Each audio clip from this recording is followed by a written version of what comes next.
Então, pessoal, vamos para a segunda aula agora de Parkinson, tá?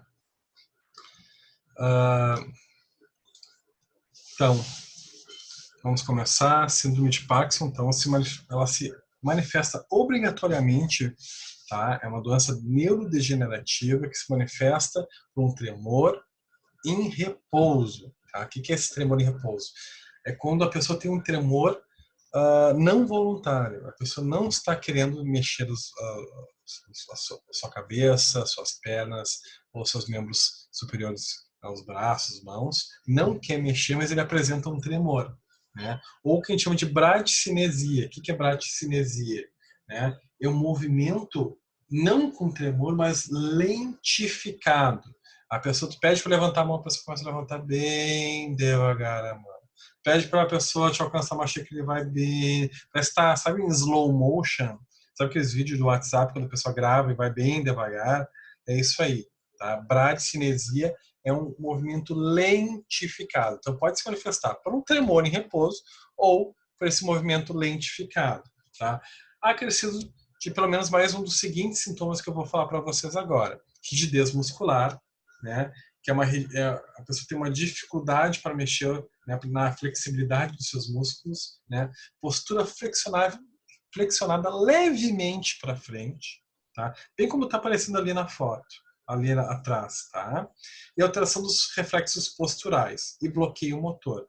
Então, assim, quando eu falo alteração dos reflexos posturais, por exemplo, a pessoa, tu vai lá e pede para ela se mexer rapidamente. Ele vai se mexer bem devagar. O reflexo, se você pegar e espetar ele com um palitinho, o reflexo dele para se mexer, para se esquivar, vai ser bem lento. Tá? E bloqueio motor.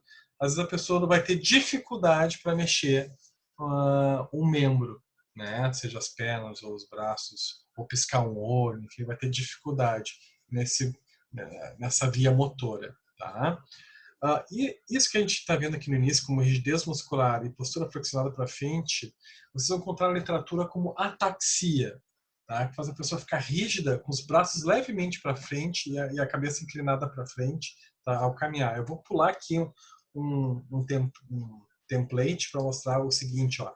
Esta aqui é a postura de ataxia, ó, com os braços levemente para frente e a cabeça levemente inclinada para frente, tá? Ok? É o que a gente chama de postura atáxica. Tá? Ela começou a ser observada em 1817, tá? Pelo James Parkinson, por isso que foi o nome dele. Eu não sei se é muito legal, né? Se eu descobrisse uma doença, eu acho que eu não ia querer botar Zambon. Eu dizer, ele tem Zambon. Eu não sei, mas estava na moda na época botar o seu sobrenome, então ficou. Tá? Ele relatou essas alterações em 6 pacientes, tá? Que tinham entre 50 e 72 anos. Depois a gente vai ver que geralmente o início começa aos 50 anos. Vocês lembram que na aula anterior o Alzheimer geralmente é entre 65 e 69 anos, em média, o aparecimento, a não ser quando for muito precoce. Aqui, o Parkinson é comum de aparecer antes, tá? Ele é mais precoce, tá? Entre 50 e 72 anos, podendo também ter alguns casos raros, né? Mas que surgem antes dos 50 anos, tá? Onde é que se dá essas alterações, né, do movimento musculares, né? Pela bradicinesia ou pelo tremor muscular involuntário, né? Inicia geralmente pelos braços, né? Depois de um tempo, na segunda fase, começam os braços e as pernas. E, por último, na parte da face, da cabeça, né? Onde a pessoa tem já dificuldade para falar, né? Podendo iniciar desde a fala até situações mais graves com dificuldade até para respirar, engolir, né? Etiopatia, etiopatogenia, né? A causa ainda é desconhecida. A gente sabe que está envolvido, né, uma produção baixa da amina biogênica chamada dopamina. Vocês se lembram que a gente viu em aulas anteriores, na sala de aula, que existe um neurotransmissor que se chama dopamina, que faz parte da classe das aminas biogênicas, e cujo o principal a principal assim, ação dele, né, é permitir o movimento, né, estimular o movimento voluntário, né. A principal característica desse neurotransmissor é permitir que o sujeito faça movimentos, né, pela sua motivação, de uma forma voluntária, dessa energia para o movimento muscular. E isso se dá nessa região do mesencéfalo, né, que se chama substância negra, onde tem uma produção muito elevada de dopamina, desse neurotransmissor. Tá? Acomete preferencialmente pessoas com idade superior a 50 anos, e a incidência e a prevalência aumentam com a idade. Aumenta 1,5% em pessoas acima de 65 anos e 2,5% acima de 85 anos. Então, claro, com o tempo de vida vai aumentando a probabilidade de aparecer essa sintomatologia. Tá? Então, aqui prevalência de 1 a 3% da população, aqui eu já falei, né? Antes dos 20 anos é raro, tá? O Parkinson juvenil é muito raro, né? Tanto que eu nunca vi algum especial, algum vídeo, nunca fiquei sabendo no caso abaixo de 20 anos, embora exista, mas é muito raro. Então, incidência, né? A cada 100 mil habitantes, né, 20 apresentam a doença do Parkinson, tá? É um índice baixo, mas não deixa de ser importante, tá? Risco de desenvolver a doença, a cada 40 pessoas, uma pessoa apresenta o risco. Tá? Maior prevalência na América do Norte e Europa. Eu não sei se essa maior prevalência é porque lá os estudos são mais bem elaborados, as pessoas têm mais acesso à rede pública, né, de melhor qualidade, então lá tem uma avaliação melhor. Eu não consigo ver o motivo de lá ter uma prevalência maior. Tá? E mais comum em pessoas caucasianas. Mas eu também acho que isso é porque as pessoas caucasianas ainda temos o reflexo, né, da época da escravidão, da segregação racial, né, onde as pessoas ainda negras têm mais dificuldades econômicas, ainda existe isso, nós sabemos, então a população caucasiana muitas vezes tem mais acesso à rede de saúde, então aparece mais pessoas caucasianas com esse diagnóstico, acredito que por isso. Tá? A gente tem que sempre olhar de uma forma muito crítica isso. Né? E diagnóstico na doença de Parkinson, então. Como é que a gente diagnostica isso? A gente vai ver a mobilidade física prejudicada, relacionada com bradicinesia, né? E rigidez muscular. Tá? A alteração, que é aquilo que eu falei para vocês, da ataxia, postura táxica, tá? Em movimentos identificados. E tremores físicos. Né? A alteração da nutrição. Né? Ou seja, em casos graves, quando o Parkinson já está, né, alterando os movimentos faciais, pode aparecer uma dificuldade na deglutição, né, dos alimentos, na hora de engolir, e na peristaltia, que é tudo músculo, tudo que é músculo no corpo é afetado. Né? Comunicação verbal prejudicada devido à fraqueza dos músculos ligados à produção da fala. Então, quando está já atingindo os músculos faciais, pode trazer alterações na fala. Risco para lesão devido a perturbações ao andar. Né? O andar fica instável, claro, a pessoa anda curvada para frente, com tremores. Né? Isso gera uma instabilidade, né, postural. Né?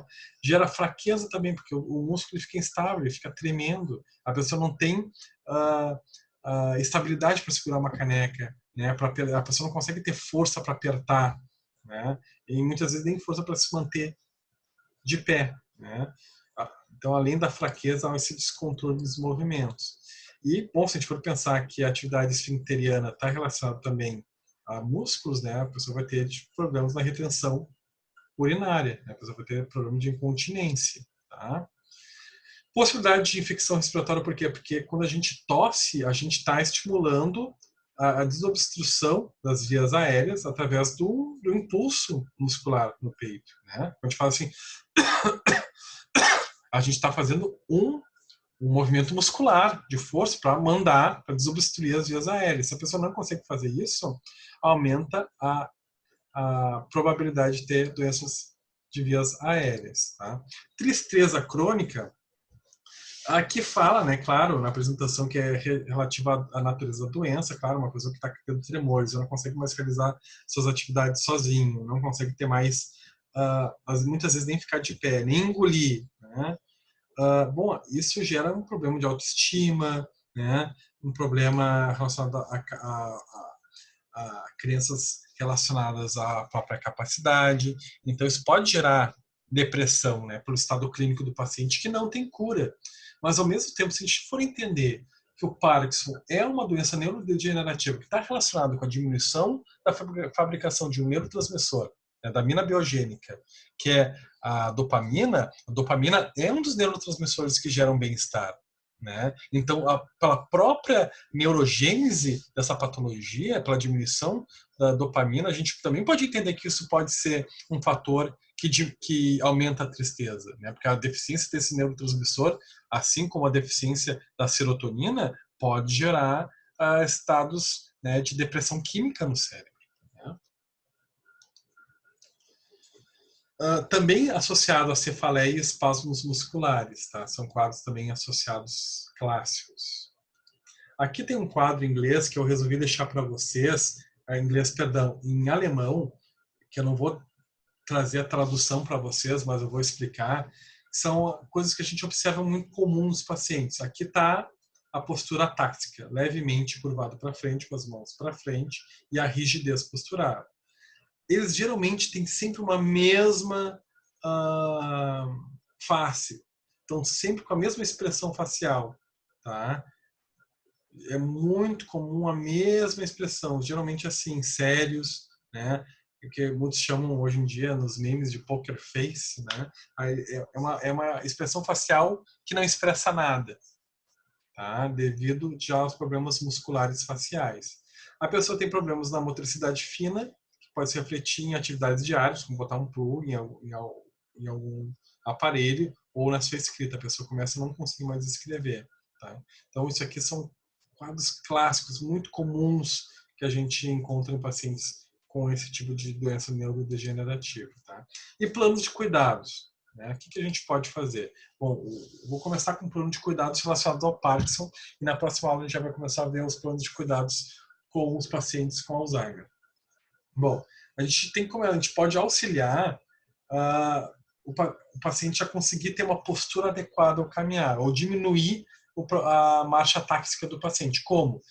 Fazer o paciente coloque primeiro o calcanhar no chão para facilitar e aumentar o tamanho das suas passadas, né? Para não ficar aqueles passos de bebê que a marcha táxica propicia. Então, eu pegar e botar primeiro, colocar os pés no chão com os calcanhares primeiro para andar e aumentar o tamanho da passada. Tá? Primeiro o calcanhar e depois o resto do pé. Tá? Aumentando o espaçamento da caminhada. Tá? Ensinar o paciente a balançar os braços na hora de andar. Por que balançar os braços? Porque já como tem o tremor, e já como a gente usa muitos braços para conseguir ter o equilíbrio ao caminhar, se ele balançar os braços, pode aumentar a aderência dele ao caminhar, diminuir a probabilidade dele se desequilibrar. Tá? Ok, pessoal? Outra coisa, facilitar a comunicação não verbal caso o paciente tenha dificuldades já na elaboração das palavras. Tá? Então, assim, fazer que o paciente, para suas principais necessidades, ter cartazes já previamente elaborados. Por exemplo, estou com fome, tem um cartaz que levanta e simboliza a fome. Ou um objeto que ele toca e simboliza que ele está com dor. Né? Ou seja, através da comunicação por cartazes ou objetos, ele conseguir especificar o que ele está sentindo, o que ele está pensando ou o que ele quer falar.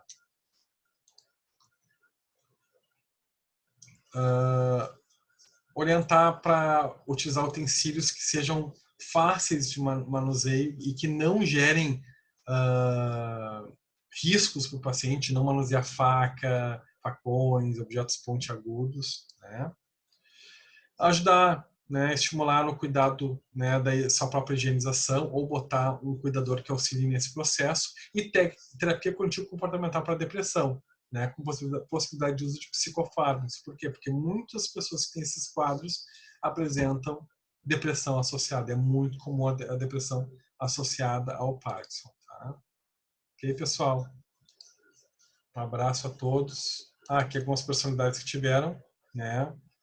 o Karol Wojtyła, que foi o padre, né? Nosso Papa João Paulo II, tinha Parkinson, né? O ator, me fugiu agora o nome, gaúcho até, tá? E o Michael J. Fox, que fez aquele De Volta para o Futuro, tá? São 3 personalidades que tiveram Parkinson, que têm Parkinson, né? O Karol Wojtyła já faleceu, mas esses 2 ainda vivos e que são casos clássicos e conhecidos. Tá? Esse aqui atuou ainda por muitos anos na Rede Globo, agora está afastado. Mas o Michael J. Fox ainda aparece em alguns programas e em alguns especiais.